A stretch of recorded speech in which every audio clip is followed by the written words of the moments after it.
Okay, so this is fluid mechanics and machinery. Today let's start with the unit 2. This is your syllabus. So first one is continuity equation and then flow net momentum equation, laminar and turbulent flow, shear stress and pressure gradient. At last, Hagen-Poiseuille equation for flow through circular pipes. So this is our today's schedule. So at this first lecture, we will cover with the continuity equation,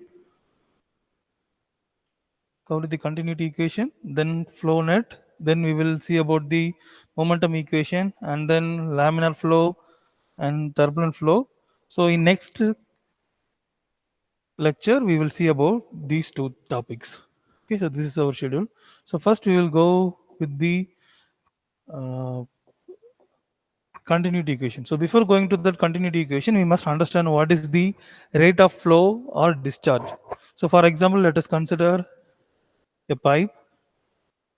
Okay, if I want to see about the rate flow or discharge, rate flow or discharge,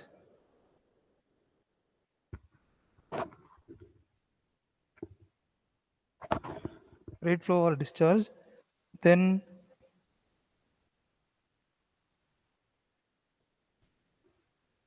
if you want to know about what is the volume that will be ejects from this pipe, that means we will see through the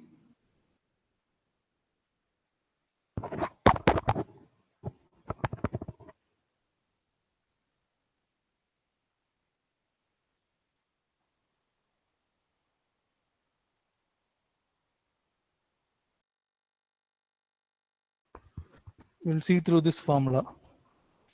Okay, so just I want to check whether my mic is on or not, so that I will go there. So let us take the cross section area of this pipe is A, and then the average velocity of the liquid which will be ejects from this pipe will be V. Then the discharge Q will be equal to the area into average velocity. So area unit is meter square, because the formula is pi by 4 d square, pi by 4 d square. Therefore, the unit will be meter square, and then velocity unit is meter per second. So therefore, this will be equal to meters cube per second. Okay. So this is the formula for the discharge. Once we understand about this thing, then only we can able to clearly know about the continuity equation. So let us start with the continuity equation.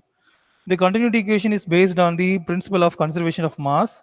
It states as follows: if no fluid is added or removed from the pipe in any length, then the mass passing across different sections shall be same. So that is nothing but the mass going inside a system or control volume. So let us consider a control volume as well as a system. The mass entering will be m1, the mass leaving will be m2. So m1 will be equal to m2. So in sometimes some masses will be conserved or retained inside this control volume, that I will take it as del m. That means m1 will be equal to m2 plus del m. So what is the mass flow in will be equal to the what is the mass flow out. That is the continuity equation. So let us derive a simple equations for that one. So let us consider this section. Fluid flow through this pipe. Through this pipe, density of the fluid at section 1 will be rho 1. So density of the liquid at the section 1 will be rho 1. I will write it here, rho 1. Then the area of the section 1 will be A1. and then area of the section will be, sorry, density, velocity of the section 1 will be v1. So likewise at section 2, we have a2, rho 2, then v2. So the total quantity of fluid passing through the section 1 is, as per the discharge, total discharge formula is here q into a into v. So we consider about the mass flow rate and then we will add the density, because density is nothing but mass by volume. So here, if we want to find out the mass flow rate, means what you have to do is multiply the density with area and then velocity. So when we simplify this unit, we will get the mass flow rate. Kilogram per meter cube is the unit for density, area unit is meter square, and then velocity unit is meter per second. Therefore, these get cancelled and we will get the kilogram per second. So that is the unit for mass flow rate. Okay. So for the section 1, the formula will be rho 1, A1 and then V1. For the section 2, we will getting the rho 2, A2 and then V2. So this equation is applicable to the compressible as well as incompressible fluids and is called the continuity equation. So this is called as the continuity equation. So in case of incompressible fluids, that means density remains constant. For the incompressible fluids, density remains constant. So that what will happen? So rho 1, A1 as well as rho 2, A2, V2. So these two are getting cancelled. Therefore, A1, V1, which will be equal to the A2, V2. So this is the equation for continuity equation. So let us derive the continuity equation in three-dimensional coordinates. So for that, we will take a fluid element, that is control volume, so which will be in the shape of parallelopipe, so with the sides of dx, dy and then dz. So this will be shown in figure. So here we have to use the Cartesian coordinates. So this will be the Cartesian coordinates. So let us start. So the density of the fluid will be rho, and then components of velocity flow entering in three phases of the parallelopipe, that is through x direction u, through v direction v, sorry, y direction v, and then through z direction we have to take it as the w. So this is the velocity components. And then next we will take in that the area of abcd, area that is of abcd, this section abc then d. So this will be equal to dz into dy. So dz into dy. So therefore we will write it here, that is rho is the density and then velocity in x direction it will be u, and then area of abcd will be dy and dz.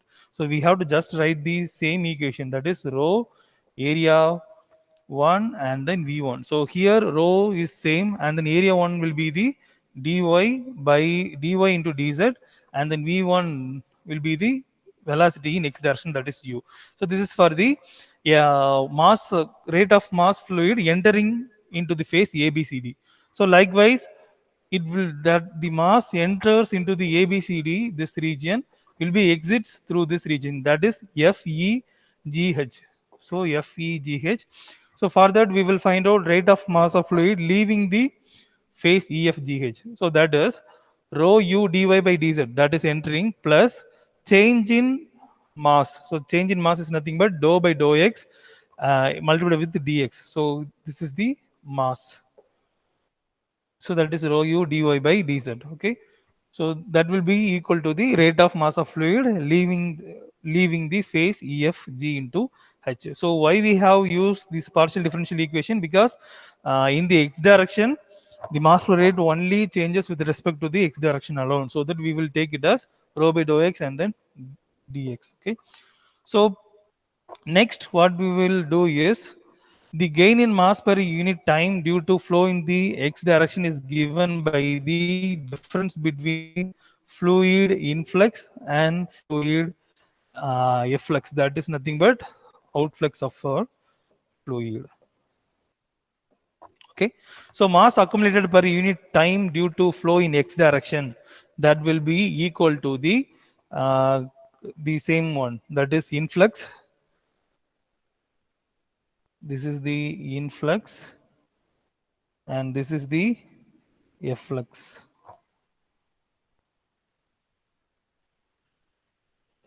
This is the efflux. So when we subtract this equation, rho u dy by dz, rho u dy dz minus rho u plus dou x rho u dx and then dy dz. Okay, so this term will be simplified from this one. Okay, so first rho u will be same, and then dou by dou x same, and then rho u will be same, and then take dy by dy and dz as a common term. So the dy by dz as a common term. When we simplify this one, we will get uh, minus rho u dy by dz. These twos are getting cancelled. Then remaining is dou by dou x. This one rho by dou x rho u dx dy dz. This only will be uh, the gain in mass per unit time due to flow in the x direction. Okay, so likewise we will derive for the y direction as well as z direction. So for the y direction, this will be dou by dou v, sorry, dou by dou y and then dou by dou z in a z direction. Like our velocity component alone will be changed. So in x direction rho u, in y direction rho v, in z direction rho w. Okay, so this is uh, the gain in fluid mass per unit time in the parallel pipe due to y and then z direction. Okay, so right now we will go for the net gain. So that is the total gain in fluid mass per unit for fluid along through three coordinate axes. Okay, so that is dou x. So first term only minus, we will take it as common, dou by dou x of rho u, that is x direction, dou by dou y of dou rho v, that is y direction, dou by dou z of rho w, that is z direction, and then dx dy dz are common in the all the directions, so that we will take it as common. So next what we have to do is rate of change of mass of the parallel pipe, that is in control volume. We will get it as dou by dou t of rho into dx dy and then dz. Okay, so this is the final equation, and this also will be the final equation in the control volume. Okay, so what we have to do is we have to just this term is nothing but the unit for density is the mass by volume, that is kg by meter cube. Likewise dx dy dz is volume, because dx also having unit of meter, dy having the unit of meter, dz having the unit of meter. So when we multiply these three things, we can get the meter cube.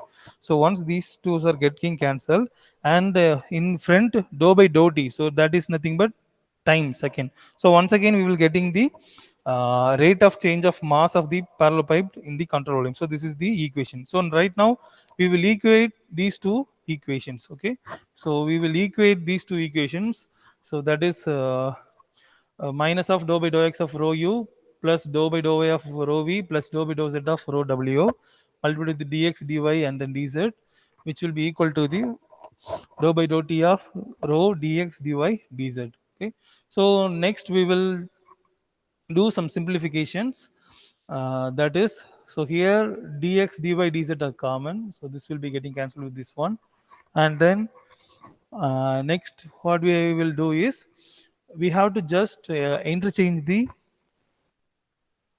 signs. Okay, so that is dou by dou x of rho u, then dou by dou v of rho v, and then dou by dou z of rho w plus dou by dou rho by dou t. Okay, so we will getting this one. Okay, so by just rearranging this term to right hand side. Okay, then this equation is general equation of continuity equation. So this is the general equation of continuity equation in three dimensional. Okay, so based on the type of flow and then whether the given flow is compressible or incompressible flow, we will have some special cases. So for steady flow, the properties doesn't change with respect to times, therefore the property density doesn't change with respect to time.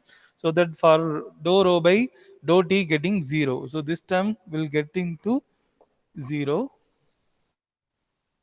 So here, therefore, dou u by dou x and then dou v by dou y and then dou w by dou y equal to 0. So here also dou rho by dou x also equal to 0 because uh, for incompressible fluid density doesn't changes. Therefore, this will be a constant. Any constant derivative will be the 0. Therefore, dou u by dou x plus dou v by dou y plus dou w by dou y only will be equal to 0. The next, for two-dimensional flow, this equation 5.25 will be reduced into only two directions, that is x and y direction. So this will be the equation. Then for one-dimensional flow, velocity only will be changes with respect to x direction. Therefore, dou e by dou x equal to 0. Then when we integrating this equation with respect to x, then we will get u equal to constant, that is velocity equal to constant for the one-dimensional flow equation. So at last, this will be the three-dimensional continuity equation. Okay, so that's all about the continuity equation. Next, we will see about some of the flow lines. Whenever a fluid is in motion, its innumerable particles move along certain lines depending upon the conditions of flow. Although flow lines are of several types, yet some important from subject point of view are discussed in the following subarticles. That is, first one path line, then streamline, then stream tube, then streak line. Okay, so these are the types of flow lines. Using these flow lines only, we can able to get some of the fluid properties like velocity as well as potentials. Velocity as well as pressure. Okay, so first one path line, then next one streamline, the next one stream tube, the next one streak line. So we will see about one by one. So first one is the path line. A path line is the path followed by a fluid particle in motion. A path line shows the direction of particular particle as it moves ahead. And in general, this is the curve in three-dimensional space. However, if the coordinates are such that the flow is two-dimensional, the curve becomes two-dimensional. Okay. So path line is nothing but path followed by a fluid particle in motion. Okay. So these are 1, 2, and 3 are the examples for the path lines. So that is nothing but, uh, for example, let us take from Madurai to Coimbatore. We have some paths. So that is nothing but road. So a car will just follow that path. Okay, so these roads are known as the path line. Okay, then streamline. So a streamline be defined as an imaginary line within the flow so that the tangent at any point on it indicates the velocity at that point. Okay. Equation of streamline in three-dimensional flow is given as dx divided by u, which will be equal to dy divided by v, and which will be equal to dz divided by w. In steady flow, the pattern of streamlines remains invariant with time. The path lines and streamlines will be identical. So for steady flow, in unsteady flow, the pattern of streamlines may or may not remain the same at the next instant. So let us see through one picture. Okay, so this is the streamline. So let us take one path line. If we draw a tangent line to the path line, that will be the streamline. Okay, streamline denotes the velocity line. Okay. So what are the uh, important points regarding the streamline? A streamline cannot intersect itself. Okay, a streamline cannot intersect itself. There cannot be any movement of the fluid mass across the streamlines. Okay, there is no movement of the fluid mass. Then streamline spaces varies inversely as the velocity. Okay, so the distance between the two streamlines. Okay, the distance between these two streamlines will varies. Okay, let us take this distance. D will be varies inversely with the velocity. Therefore, if you increase the velocity, the distance between the streamlines will be decreases. If you reduce the velocity, distance between these streamlines will be increases. So that is the case. So next, a path line gives the path of one particular particle at successive instants of time. A streamline indicates the direction of a number of particles at the same instant. Then next, the series of streamlines represents the flow pattern at an instant. So that's all about the streamline. The next we will move on to the steam tube. A steam tube is a fluid mass bounded by a group of streamlines. The contents of a steam tube are known as the current filament. Okay. So steam tube is nothing but group of streamlines. So combination of streamlines is known as the steam tube. So this contents of a steam tube are known as the current filament. So these are known as the current filament.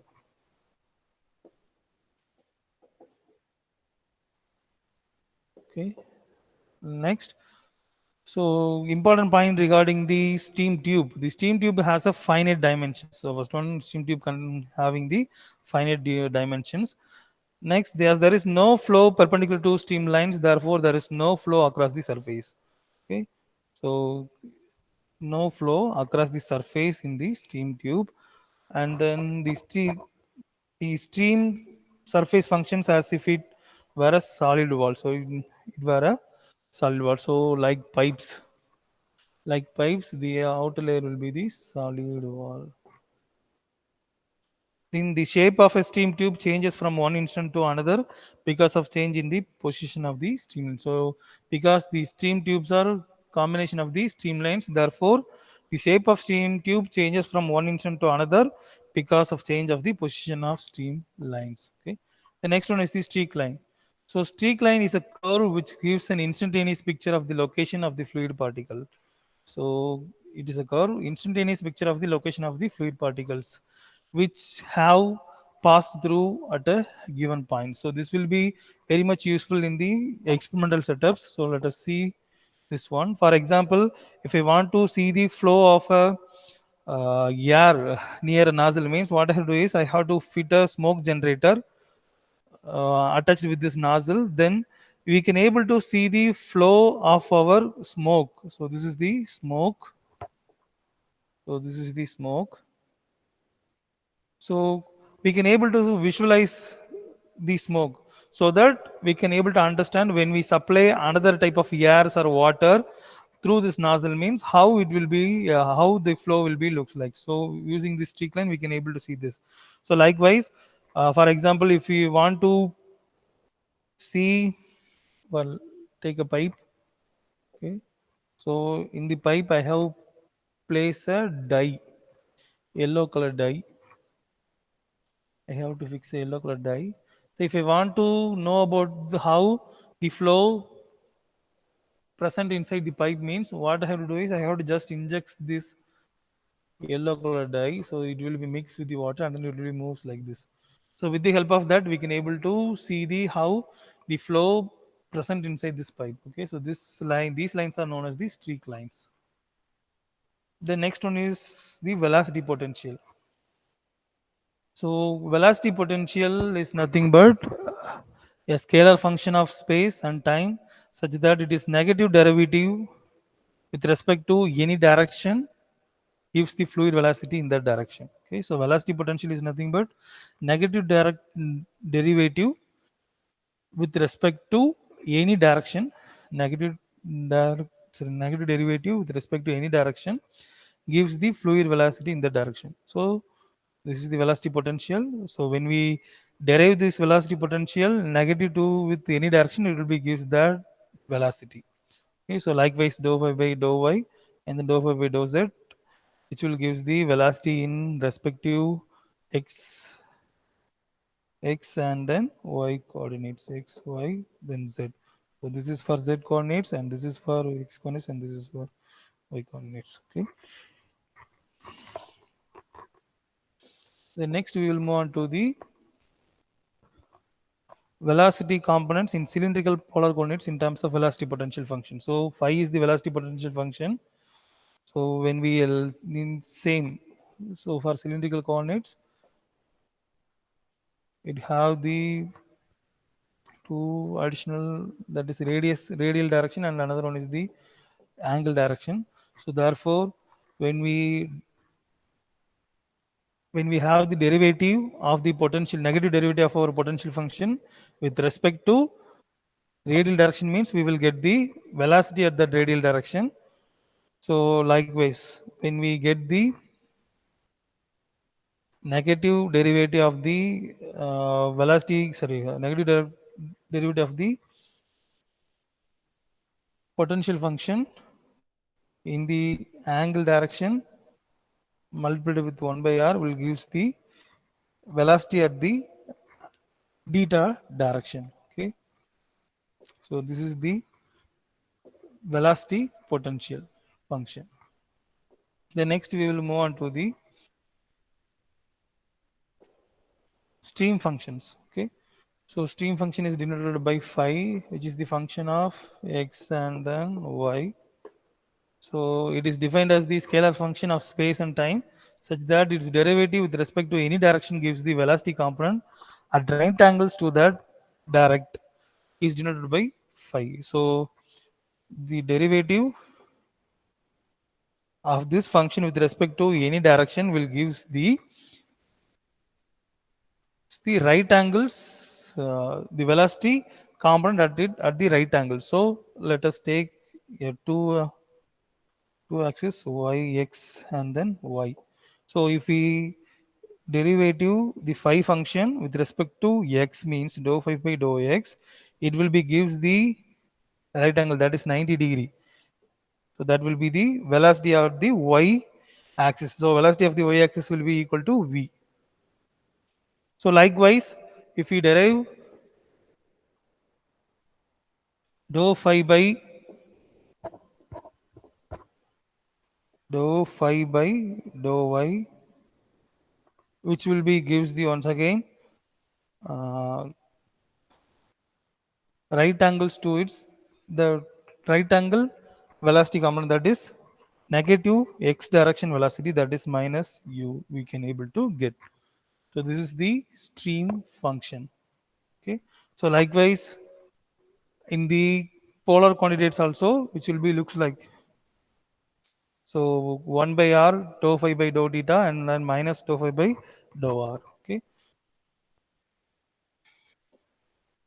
next we will move on to the equipotential line. So equipotential line is one along which velocity potential is constant. So for equipotential line, phi value will be equal to constant, therefore dou phi, the constant derivative will be equal to 0.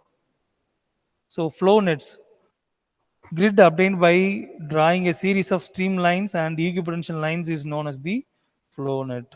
Okay, so let us see some of the graphical representation of the flow nets. Okay, so these are the methods, analytical methods, and then graphical method, and electrical analogy method, and then hydraulic models. These are the methods to draw the flow nets. So you can go through this one because this is just a theory. So these are the examples of the flow nets. Okay, thank you.